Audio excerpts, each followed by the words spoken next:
So ನಿಮ್ಗೂ full time trader ಆಗ್ಬೇಕಾ? ಈ boss ಇನ್ ತಲೆನೋ ಬೇಡ, ಡೆಡ್ ಲೈನೇ ಬೇಡ, ಈ 9 to 5 ಜಾಬ್ ಬೇಡವೇ ಬೇಡ. ಹಾಗಾದ್ರೆ ಅದಕ್ಕಿಂತ ಮುಂಚೆ ನನ್ಗೊಂದು ಕ್ವಶನ್ ಇದೆ. ನಿಮ್ಮ ಹತ್ರ ಎಮರ್ಜೆನ್ಸಿ ಫಂಡ್ ಇದೆಯಾ? ಎಮರ್ಜೆನ್ಸಿ ಫಂಡ್ ಇಲ್ಲ ಅಂದ್ರೆ ಬ್ಯಾಕ್ ಟು ಬ್ಯಾಕ್ ಲಾಸಸ್ ಇಲ್ಲ ಡ್ರಾ ಡೌನ್ ಇಂದ ನಿಮ್ ಲೈಫ್ ಹಾಳಾಗೋಗುತ್ತೆ. ಸೊ ಜನರಲ್ ಪ್ಯಾಟರ್ನ್ ನೋಡ್ರೆ ಏನಾಗುತ್ತೆ, ಬ್ಯಾಕ್ ಟು ಬ್ಯಾಕ್ ಪ್ರಾಫಿಟ್ಸ್ ಬಂದಾಗ ನಾವು ಫುಲ್ ಟೈಮ್ ಟ್ರೇಡರ್ ಆಗ್ಬೇಕು ಅಂತ ಕೆಲಸ ಬಿಟ್ಬಿಟ್ಟು ಯಾವ್ದು ಬ್ಯಾಕಪ್, ಯಾವ್ದು ಎಮರ್ಜೆನ್ಸಿ ಫಂಡ್ ಇಲ್ದಂಗೆ ಟ್ರೇಡ್ ಮಾಡ್ತೀವಿ. Slowly back to back losses ಇಲ್ಲ ಡ್ರಾ ಡೌನ್ ಬಂದಾಗ, ಸ್ಟಕ್ ಆದಾಗನೇ ಗೊತ್ತಾಗೋದು ನಾವು ರೆಂಟ್ ಕಟ್ಟಬೇಕಾಗುತ್ತೆ, ಮೇಂಟೈನ್ ಮಾಡಕ್ ದುಡ್ಡು ಬೇಕಾಗುತ್ತೆ. ಸೊ ಅದು ಬರ್ತಿಲ್ಲ. ಸೊ ನೆಕ್ಸ್ಟ್ ಅದಕ್ಕೋಸ್ಕರ ಬೇರೆ ಕಡೆಯಿಂದೆಲ್ಲ ಸಾಲ ಮಾಡಿ, ಅದನ್ನ ಕ್ಲಿಯರ್ ಮಾಡಕ್ ಇನ್ನೊಂದ್ ಕಡೆಯಿಂದ ಸಾಲ ಮಾಡಿ, ಈ ತರ ರೊಟೇಷನ್ ಆಗ್ತಾ ಇರುತ್ತೆ. ಟ್ರೇಡಿಂಗ್ ಅಕೌಂಟ್ ಏನ್ ಖಾಲಿ ಆಗಿಲ್ಲ, ಆದ್ರೆ ಲೈಫ್ ಸ್ಟಕ್ ಆಗಿ ಹೋಗಿರುತ್ತೆ. ಸೊ ಎನಿವೇಸ್ ನಾನ್ ನಿಮ್ಗೆ ರಿಯಾಲಿಟಿ ಹೇಳ್ತೀನಿ. ಟ್ರೇಡಿಂಗ್ ಒಂದು ಜಾಬ್ ತರ ಟ್ರೀಟ್ ಮಾಡಕ್ ಹೋಗ್ಬೇಡಿ. ಟ್ರೇಡಿಂಗ್ ನ ಬಿಸ್ನೆಸ್ ತರ ಟ್ರೀಟ್ ಮಾಡಿ.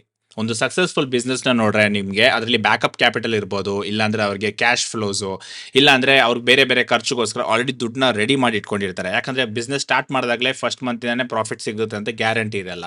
ನೆಕ್ಸ್ಟ್ 6 months ಇಂದ 12 monthsಗೋಸ್ಕರ ಅವ್ರದ್ದು ರೆಂಟು, ಎಂಪ್ಲಾಯಿ ಸ್ಯಾಲರಿ ಇದನ್ನೆಲ್ಲ ಪ್ಲಾನ್ ಮಾಡಿರ್ತಾರೆ. ಸೊ ಅದೇ ತರ ಟ್ರೇಡಿಂಗ್ ಅಲ್ಲೂ 5-10 ವಿನ್ಸ್ ಬಂದಾಗ ಓಕೆ, ಆದ್ರೆ ಬ್ಯಾಕ್ ಟು ಬ್ಯಾಕ್ ಲಾಸ್ ಬಂದಾಗ ಇಲ್ಲ ಸ್ಟಕ್ ಆದಾಗಲೇ ಗೊತ್ತಾಗೋದು ನಾವು ಬ್ಯಾಕಪ್ ಪ್ಲಾನ್ ಮಾಡ್ಕೊಬೇಕಾಗಿತ್ತು, at least for safety for 6 months to 12 monthsಗೆ. ಹಾಗಂದ್ರೆ ಈ ಎಮರ್ಜೆನ್ಸಿ ಫಂಡ್ ಅಂದ್ರೆ ಏನು? ಸೊ ನೋಡಿ, ಎಮರ್ಜೆನ್ಸಿ ಫಂಡ್ ಅಂದ್ರೆ ನಿಮ್ ಟ್ರೇಡಿಂಗ್ ಕ್ಯಾಪಿಟಲ್ ಏನ್ ಯೂಸ್ಗೂ ಯೂಸ್ ಆಗಲ್ಲ. ಇದನ್ನ ಒಂದು ಫಂಡ್ ಎಮರ್ಜೆನ್ಸಿ ಟೈಮ್ ಅಂದ್ರೆ ನೀವು ಎಲ್ಲಾ ಕಡೆ ಸ್ಟಕ್ ಆಗಿದ್ದೀರಾ, ನಿಮ್ಗೆ ಯಾವ ಸೋರ್ಸ್ ಆಫ್ ಇನ್ಕಮ್ ಇಲ್ಲ, ಅವಾಗ ಮಾತ್ರ ಈ ಫಂಡ್ ಇಂದ ದುಡ್ಡು ತಗೊಂತೀರಾ. ಐದರ್ ಫಾರ್ ನಿಮ್ ರೆಂಟ್ಗೆ, ಇಲ್ಲ ನಿಮ್ EMI ಕಟ್ಟಕ್ಕೆ, ಇಲ್ಲ ನಿಮ್ ಫುಡ್ ಬಿಲ್ಲು, ಯಾವ್ದಾದ್ರು ಎಕ್ಸ್ಪೆನ್ಸಸ್ ಇರ್ಬೋದು, ಎಮರ್ಜೆನ್ಸಿ ಎಕ್ಸ್ಪೆನ್ಸಸ್, ಅದನ್ನ ಪೇ ಮಾಡಕ್ಕೆ ಎಮರ್ಜೆನ್ಸಿ ಟೈಮಲ್ಲಿ ಮಾತ್ರ. ನಿಮ್ಗೆ ಎಲ್ಲೂ ಸೋರ್ಸ್ ಆಫ್ ಇನ್ಕಮ್ ಇಂದ ಬರ್ತಿಲ್ಲ, ಅವಾಗ ಮಾತ್ರ ಈ ಎಮರ್ಜೆನ್ಸಿ ಫಂಡ್ ಇಂದ ಮುಟ್ಟಬೇಕು. So minimum of 6 months of emergency fund. For example ನಿಮ್ ತಿಂಗಳಿಗೆ 50,000 ಬೇಕಾಗುತ್ತೆ, ಲೆಟ್ಸ್ ಎಕ್ಸ್ಪೆನ್ಸಸ್ ಎಲ್ಲ ಸೇರಿ, ಫ್ಯಾಮಿಲಿಗೆಲ್ಲ ಸೇರಿ. ಸೊ 6 ತಿಂಗಳು ಅಂದ್ರೆ 5 6 30, 3 ಲಕ್ಷ ರೂಪಾಯಿ ಅಟ್ಲೀಸ್ಟ್ ನೀವು ಇಟ್ಕೊಂಡಿರ್ಲೇಬೇಕು ಎಮರ್ಜೆನ್ಸಿ ಫಂಡ್ ಆಗಿ. ಮಿನಿಮಮ್ ಹೇಳ್ತಿರೋದು. ನಾನ್ ಗುಡ್ ಅಂದ್ರೆ ಅಟ್ಲೀಸ್ಟ್ 12 months ಇಟ್ರೆ ತುಂಬಾ ಒಳ್ಳೇದು, ಮೈಂಡ್ ಫ್ರೀ ಆಗಿರುತ್ತೆ. ಸೊ ಬೇಸಿಕ್ಲಿ ಇದು ನಿಮ್ ಟ್ರೇಡಿಂಗ್ ಕ್ಯಾಪಿಟಲ್ ಅಲ್ಲ, ಇದು ನಿಮ್ಮ ಸರ್ವೈವಲ್ ಕ್ಯಾಪಿಟಲ್. ಈ ಎಮರ್ಜೆನ್ಸಿ ಫಂಡ್ ಒಂದು ಗೇಮ್ ಚೇಂಜರ್. ಯಾಕಂದ್ರೆ ನಿಮ್ ಮೈಂಡ್ ಸೆಟ್ ಒಂದು ಡಿಫ್ರೆಂಟ್ ಆಗಿರುತ್ತೆ. ಇವಾಗ ಸ್ಟಾಕ್ ಅಲ್ಲಿ ನೀವು ಬ್ಯಾಕ್ ಟು ಬ್ಯಾಕ್ ಲಾಸ್ ಮಾಡ್ತಾ ಇದೀರಾ, ಇಲ್ಲ ನಿಮ್ ಇನ್ವೆಸ್ಟ್ಮೆಂಟ್ ಅಲ್ಲಿ ಲಾಸ್ ಆಗ್ತಿದೆ, ಇಲ್ಲ ಸ್ಟಕ್ ಆಗಿದೆ, ರಿಟರ್ನ್ಸ್ ಬರ್ತಿಲ್ಲ, ನೀವು ಪ್ಯಾನಿಕ್ ಆಗಲ್ಲ. ಇಲ್ಲ ಲಾಸ್ ಆದಾಗ ನಾನು ಇವತ್ತು ಪ್ರಾಫಿಟ್ ತೆಗಿಲೇಬೇಕು, ನನ್ನ ರೆಂಟ್ ಕಟ್ಟಲೇಬೇಕು ಅಂತ ರಿವೆಂಜ್ ಟ್ರೇಡಿಂಗ್ ಮಾಡಲ್ಲ. ನೀವು ಕಾಯ್ತೀರಾ ಆರಾಮಾಗಿ. ಮತ್ತೆ ನಿಮ್ಮೇಲೆ ಆ ಪ್ರೆಷರ್ ಇರಲ್ಲ, ಇವತ್ತು ಪ್ರಾಫಿಟ್ ಮಾಡಲೇಬೇಕು, ಅಯ್ಯೋ ನಾಡಿದ್ದು ನನ್ನ ರೆಂಟ್ ಕಟ್ಟಲೇಬೇಕಾಗುತ್ತೆ, ನಾನು ಇವತ್ತು ಪ್ರಾಫಿಟ್ ಮಾಡಲೇಬೇಕು ಅನ್ನೋ ಪ್ರೆಷರ್ ಇರಲ್ಲ. ನೀವು ವೇಟ್ ಮಾಡ್ತೀರಾ ಆರಾಮಾಗಿ. ಆಲ್ಸೋ ನೀವು ನಿಮ್ಮ ಸೆಟಪ್ಗೆ ವೇಟ್ ಮಾಡ್ತೀರಾ. ಫಾರ್ ಎಕ್ಸಾಂಪಲ್ ನಿಮ್ಗೆ ಇವತ್ತು ಸಿಗ್ನಲ್ ಸಿಕ್ತು, ಆಮೇಲೆ 2 ದಿನ ಆದ್ಮೇಲೆ ಸಿಗ್ನಲ್ ಸಿಕ್ತು. ಫಾರ್ ಎಕ್ಸಾಂಪಲ್ ನಾಳೆ ಸಿಗ್ನಲೇ ಸಿಕ್ಕಿಲ್ಲ, ಅಯ್ಯೋ ನಾನು ದುಡ್ಡು ಮಾಡ್ತಿಲ್ವಲ್ಲ, ನನ್ನ ರೆಂಟ್ ಹೆಂಗೆ ಕಟ್ಟೋದು, ನನ್ನ ಎಕ್ಸ್ಪೆನ್ಸಸ್ ಏನು ಮಾಡೋದು ಅಂದ್ಬಿಟ್ಟು ಟ್ರೇಡ್ ತೊಗೊತೀರಾ.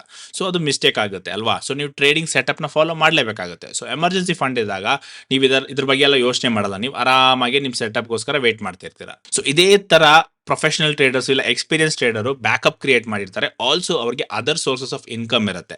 ಸೊ ದಟ್ ಮಾರ್ಕೆಟ್ 6 ತಿಂಗಳಲ್ಲ, 1 ವರ್ಷ 2 ವರ್ಷ ಸ್ಟಕ್ ಆಗಿದ್ರು ಅವ್ರಿಗೆ ಅದರ್ ಸೋರ್ಸ್ ಆಫ್ ಇನ್ಕಮ್ ಇಂದ ಅವ್ರ ಲೈಫ್ ನಡೆಯುತ್ತೆ.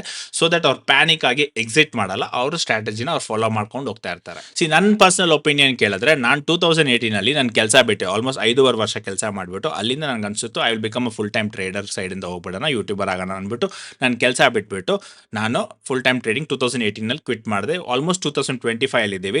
ಸೊ ನಾನು ಸ್ವಲ್ಪ ರಿಸ್ಕ್ ನ ಕ್ಯಾಲ್ಕುಲೇಟ್ ತಗೊಳ್ಳೋನು, ಹುಷಾರಾಗಿ ಹೆಜ್ಜೆ ಇಡೋನು. ಸೊ ನಾನೇನ್ ಮಾಡಿದೆ, ನಂದು ಲೋನ್ಸ್ ಎಲ್ಲ ಕ್ಲಿಯರ್ ಮಾಡಿಬಿಟ್ಟು, ಕಾರ್ ಲೋನ್ ಎಲ್ಲ ಕ್ಲಿಯರ್ ಮಾಡಿ, ಆಮೇಲೆ ಸ್ವಲ್ಪ ಬ್ಯಾಕಪ್ ಅಮೌಂಟ್ ಎಲ್ಲ ಕ್ರಿಯೇಟ್ ಮಾಡಿ, ಓಕೆ ಒಂದು ವರ್ಷ 1.5 ವರ್ಷವರೆಗೂ ಹ್ಯಾಂಡಲ್ ಮಾಡ್ಕೊಬೋದು ಅನ್ನೋ ಗ್ಯಾರಂಟಿಯಲ್ಲಿ ಕೆಲಸ ಬಿಟ್ಕೊಂಡು ಟ್ರೈ ಮಾಡಿದ್ದು. Also other source of income create ಮಾಡಕ್ ಸ್ಟಾರ್ಟ್ ಮಾಡ್ಕೊಂಡೆ. ಸೊ ನನಗೆ ಅಷ್ಟೊಂದು ಪ್ರೆಷರ್ ಬಿದ್ದಿಲ್ಲ. Even during 1 or 2 years 2022 almost market sideways ಇದ್ದಾಗ, ರಿಟರ್ನ್ಸ್ ಜಾಸ್ತಿ ಬರ್ದಿರೋ ಟೈಮಲ್ಲಿ ನನಗೆ ಜಾಸ್ತಿ ಪ್ರೆಷರೇ ಇದ್ದಿಲ್ಲ, ಬಿಕಾಸ್ ನಾನು ಈ ಬ್ಯಾಕಪ್ ಎಲ್ಲ ಕ್ರಿಯೇಟ್ ಮಾಡ್ಕೊಂಡಿದ್ದೆ. ಸೊ ನೆಕ್ಸ್ಟ್ ಟೈಮ್ ನೀವು ಕೆಲಸ ಬಿಡಬೇಕು ಅನ್ನೋ ಯೋಚನೆಯಲ್ಲಿ ಬಂದ್ರೆ, ಫಸ್ಟ್ ನೀವು ಕೇಳಿ, ಫಸ್ಟ್ ಆಫ್ ಆಲ್ ನೀವು ಪ್ರಾಫಿಟಬಲ್ ಟ್ರೇಡರ್ ಆಗಿದ್ದೀರಾ, ನೀವು ದುಡ್ಡು ಮಾಡ್ತಾ ಇದ್ದೀರಾ, ದುಡ್ಡು ಮಾಡ್ತಿದ್ರೆ ನೆಕ್ಸ್ಟ್ ನಿಮ್ಮ ಹತ್ರ ಎಮರ್ಜೆನ್ಸಿ ಫಂಡ್ ಬ್ಯಾಕಪ್ ಪ್ಲಾನ್ ಮಾಡ್ಕೊಂಡಿದ್ದೀರಾ, other source of income create ಮಾಡ್ಕೊಂಡಿದ್ದೀರಾ, ಇದೆಲ್ಲ ಆಗಿದ್ರೆ ಮಾತ್ರ ನೀವು ಕೆಲಸ ಬಿಡಬೇಕಾಗುತ್ತೆ. ಸುಮ್ಮನೆ ಕೆಲಸ ಬಿಟ್ಬಿಟ್ಟು ತುಂಬಾ ಜನ ಪ್ರಾಬ್ಲಮ್ ಹೋಗಿದ್ದಾರೆ. ಸೊ ಆ ಮಿಸ್ಟೇಕ್ಸ್ ನ ನೀವು ಮಾಡಕ್ ಹೋಗ್ಬೇಡಿ. ಸೊ ಹೋಪ್ ನಿಮ್ಗೊಂದು ರಿಯಾಲಿಟಿ ಚೆಕ್ ಸಿಕ್ಕಿದೆ. ಸೊ ನಿಮ್ಗೆ ಇಷ್ಟ ಆದ್ರೆ ಒಂದು ಲೈಕ್ ಕೊಡಿ. ಆಲ್ಸೋ ನಿಮ್ಗೆ ಈ ತರ ಸಿಚುವೇಶನ್ ನ ಫೇಸ್ ಮಾಡಿದ್ರೆ ಕಮೆಂಟ್ ನಲ್ಲಿ ಹೇಳಿ. ಫೇಸ್ ಮಾಡಿಲ್ಲ ಅಂದ್ರೆ, ನಿಮಗೆ ಹೆಲ್ಪ್ಫುಲ್ ಆಗಿದ್ರೆ ಕಮೆಂಟ್ ಅಲ್ಲಿ ಹೇಳಿ. ಇದೇ ತರ ಟ್ರೇಡಿಂಗು ಇನ್ವೆಸ್ಟ್ಮೆಂಟ್ ಬಗ್ಗೆ ಕಲಿಯಕ್ಕೆ ಸ್ಮಾರ್ಟ್ ಟ್ರೇಡರ್ನ ಯೂಟ್ಯೂಬ್ ಮತ್ತೆ ಇನ್ಸ್ಟಾಗ್ರಾಮ್ ಅಲ್ಲಿ ಫಾಲೋ ಮಾಡ್ತಾ ಇರಿ.